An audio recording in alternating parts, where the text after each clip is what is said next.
Hi friends, మనం ఈరోజు ITR 1ని ఏ విధంగా ఫైల్ చేయాలనో చూస్తాం. మనం ఫస్ట్గా లాగిన్ కావాలి. ఇన్కమ్ ట్యాక్స్ పోర్టల్లో ఈ విధంగా లాగిన్ అయితే మనకు లాగిన్ ఐటీఆర్ ఫైల్ చేయాలి. ఇక్కడ మనకు first Aadhaar pan number enter చేసి మనం ఓటీపీని జనరేట్ చేసుకొని లాగిన్ కావాలి. నేను ఇప్పుడు పాన్ నెంబర్ ఎంటర్ చేసి కంటిన్యూ ప్రెస్ చేసిన మనకి ఇప్పుడు పాస్వర్డ్ జ్ఞాపకం ఉంటే పాస్వర్డ్ ఎంటర్ చేయొచ్చు. పాస్వర్డ్ కన్నా మర్చిపోతే మనం ఫర్గటెడ్ పాస్వర్డ్ని ఎంటర్ చేసి కొత్త పాస్వర్డ్ క్రియేట్ చేసి, నాకు పాస్వర్డ్ జ్ఞాపకం ఉంది కనుక పాస్వర్డ్ని ఎంటర్ ఇస్తున్నా. పాస్వర్డ్ని ఎంటర్ ఇచ్చిన తర్వాత మనకు ఆధార్కి ఓటీపీ రావడం అనేది జరుగుతుంది. ఆ ఆధార్ని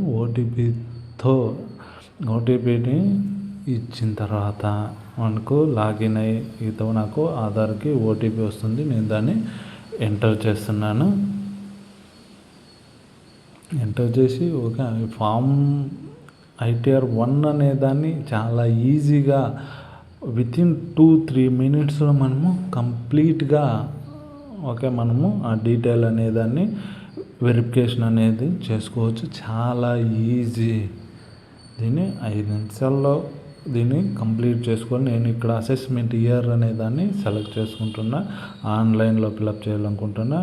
ఆన్లైన్లో సెలెక్ట్ చేసుకొని ఇది ఆల్రెడీ చేసింటే చేయకుండా ఉంటే మనము ఈ ఫైల్కి వెళ్ళి ఫైల్ ఇన్కమ్ ట్యాక్స్ రిటర్న్ అనే దాన్ని సెలెక్ట్ చేసుకుంటే మనకు ఈ విధంగా వస్తుంది. దీంట్లో నేను స్టార్ట్ న్యూ ఫైలింగ్ అనే దాన్ని నేను కొత్తగా చేయాలనుకుంటున్నా కనుక స్టార్ట్ న్యూ దాన్ని సెలెక్ట్ చేసుకొని ఇండివిజువల్ పైన చేసి ఇక్కడ మనం ఫామ్ అనేది సెలెక్ట్ చేసుకుంటాం. ఫామ్ నెంబర్ 1 మనం సెలెక్ట్ ఓన్లీ శాలరీ కనుక ఫామ్ నెంబర్ 1 అనేదాన్ని ఐటీఆర్ 1 అనేదాన్ని ఫిలప్ చేస్తున్నా. ఇక్కడ సెలెక్ట్ చేసుకుంటే ఆల్రెడీ అన్నీ కూడా అక్కడే మనం ఏమేం చేయాలనేది అన్నీ కూడా అక్కడ ఫిలెక్ట్ అయి ఉంటాయి. జస్ట్ అవి ఎంటర్స్ ఇచ్చుకుంటూ సెలెక్ట్ చేసుకుని ప్రొసీడ్ ఇస్తూ వెళ్తే చాలు. మనకి 5 కాలమ్స్ ఉన్నాయి కదా, ఫస్ట్ దానిపైన క్లిక్ చేస్తే మనకు అక్కడ పాన్ నెంబర్ ఉంటుంది. దానిపైన క్లిక్ చేస్తే మనం దీంట్లో చేయాల్సిందల్లా కరెంట్ అడ్రస్, పర్మనెంట్ అడ్రస్ అనే primary address and secondary address. ఇక్కడ మన సెకండరీ అడ్రస్ని మనకు వేరే ఉంటే వేరే ఇచ్చుకోవాలి, లేదా సేమ్ అదే ఉంటే ప్రైమరీ అడ్రస్ని దాన్ని ఇచ్చినామంటే అది సెలెక్ట్ చేసుకుని సేవ్ చేసుకోవాలి. దీంట్లో మనం ఎటువంటి మార్చాల్సిన అవసరం లేదు. ఇక్కడ నేను సెంట్రల్ గవర్నమెంట్ ఎంప్లాయీ కనుక సెంట్రల్ గవర్నమెంట్ ఎంప్లాయీ సెలెక్ట్ చేసుకుంటున్నాను. దాని తర్వాత మనం ఇక్కడే మెయిన్ పాయింట్ ఉంటుంది. ఎస్ ప్రెస్ చేస్తే ఓల్డ్ ట్యాక్స్ రెజ్యూమ్లోకి వెళ్తుంది. నో ప్రెస్ చేస్తే న్యూ ట్యాక్స్ రెజ్యూమ్లోకి వెళ్తుంది.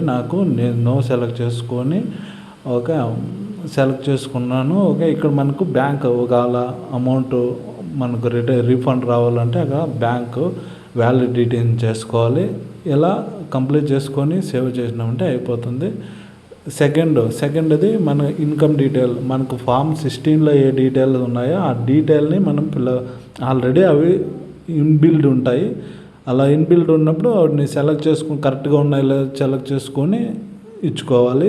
సెకండ్ మనకు అదర్ ఇన్కమ్స్ ఏమన్నా ఉంటే యాడ్ చేసుకోవాలి.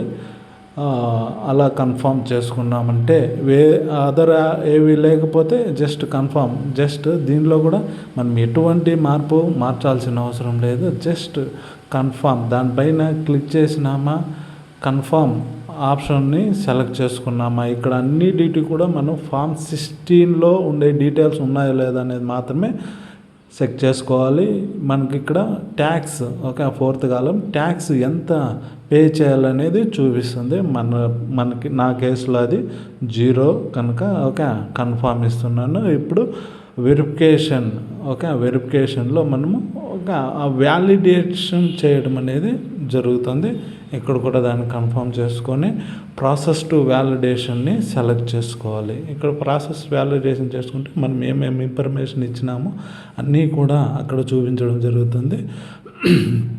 ఇక్కడ మనము వెరిఫై చేసుకోవాలి. ఇక్కడ ఓకే ప్రెస్ చేసి మన ప్లేస్ ఏ ప్లేస్ అయినా ఇవ్వచ్చు. మనం ఉన్న ప్లేస్ని అక్కడ టైప్ చేసి మనము ప్రాసెస్ టు వెరిఫై అనే దాన్ని సెలెక్ట్ చేసుకుంటే ఇంటర్నల్ అన్ని ప్రాసెస్ అయింది. ఇప్పుడు మనము ఏవై ఫిలప్ చేసినామో అన్ని డీటెయిల్స్ అన్నీ కరెక్ట్గా ఉందో లేదో చెక్ చేసుకొని ప్రాసెస్ టు వెరిఫై చేసుకుంటే మనకు వ్యాలిడేషన్ అనేది కన్ఫర్మ్ అవుతుంది. ఇప్పుడు ప్రాసెస్ టు వెరిఫికేషన్ మనం దీన్ని పంపిస్తున్నాం. దానికి పంపించేకి 3 రకాలు ఉంది. మెయిన్గా మనకు ఈ వెరిఫికేషన్ అంటే ఆధార్ నెంబర్కు ఓటీపీ వస్తుంది. ఆధార్ నెంబర్తో ఓటీపీ ఇచ్చి వెరిఫై చేసుకోవాలి. నాకు ఇది త్రూ ఆధార్తో వెరిఫై చేయాలనుకుంటున్నాను కనుక కంటిన్యూ ప్రెస్ చేసి ఆధార్కి ఓటీపీ వస్తుందని అడుగుతుంది.